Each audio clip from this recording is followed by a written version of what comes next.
दोस्तों, आज हम जगन्नाथ मंदिर के बारे में आप लोगों को विस्तार पूर्वक बतलाएंगे। दोस्तों, परमेश्वर कबीर जी द्वारा समुद्र से जगन्नाथ मंदिर को तोड़ने से बचाया। अंतिम संस्कार स्थल पर बहुत बड़ा मंदिर बना दिया गया।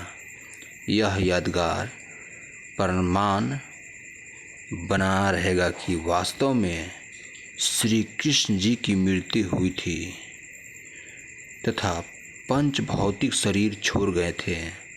नहीं तो आने वाले समय में कहेंगे कि श्री कृष्ण जी की तो मृत्यु हो ही नहीं थी। आज्ञा प्राप्त कर शेष द्वारिका को भी समुद्र ने डुबो लिया। परमेश्वर कबीर देव ने कहा, अब आप आगे से कभी भी इस जगन्नाथ मंदिर को तोड़ने का प्रयत्न नहीं करना तथा इस महल से दूर चला जा। ऐसी आज्ञा प्रभु की मानकर प्रणाम करके मंदिर से दूर लगभग 1.5 किलोमीटर हट गया। ऐसे श्री जगन्नाथ जी का मंदिर अर्थात धाम स्थापित हुआ। श्री जगन्नाथ के मंदिर में छुआछूत प्रारंभ से ही नहीं है। कुछ दिन पश्चात जिस पांडे ने प्रभु कबीर जी को शूद्र रूप में धक्का मारा था, उसको कुष्ठ रोग हो गया।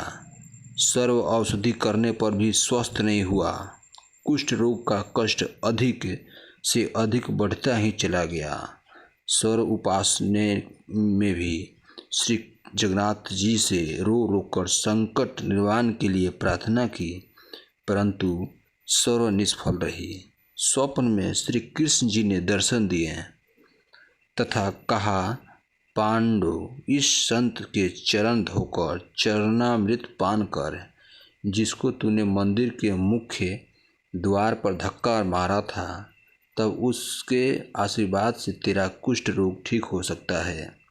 यदि उसने तुझे हृदय से क्षमा किया तो अन्यथा नहीं मरता। क्या नहीं करता। वह मुख्य पांडा सवेरे उठा, कई सहयोगी पांडवों को साथ लेकर उस स्थान पर गया जहाँ पर प्रभु कबीर शुद्ध रूप में विराजमान थे। ज्यों ही पांडा प्रभु के निकट आया तो परमेश्वर उठकर चल पड़े तथा कहा, हे पांडा, मैं तो अछूत हूँ, मेरे से दूर रहना, कहीं आप अपवित्र न हो जाएं। पांडा निकट पहुंचा परमेश्वर और आगे चल पड़े। तब पांडा फूट फूट कर रोने लगा तथा कहा, परवरदिगार, मेरा दोष क्षमा कर दो। तब दयालु प्रभु रुक गए। पांडे ने आदर के साथ एक स्वच्छ वस्त्र जमीन पर बिछाकर प्रभु को बैठने की प्रार्थना की।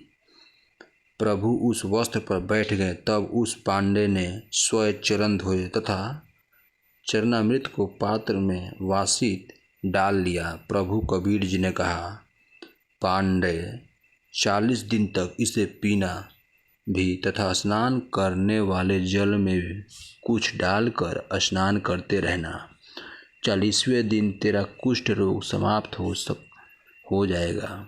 तथा कहा कि भविष्य में भी इस जगन्नाथ जी के मंदिर में किसी ने छूआछूत किया तो उसको भी दंड मिलेगा। सर्व उपस्थिति व्यक्तियों ने वचन किए कि आज के बाद इस पवित्र स्थान पर कोई छुआछूत नहीं की जाएगी।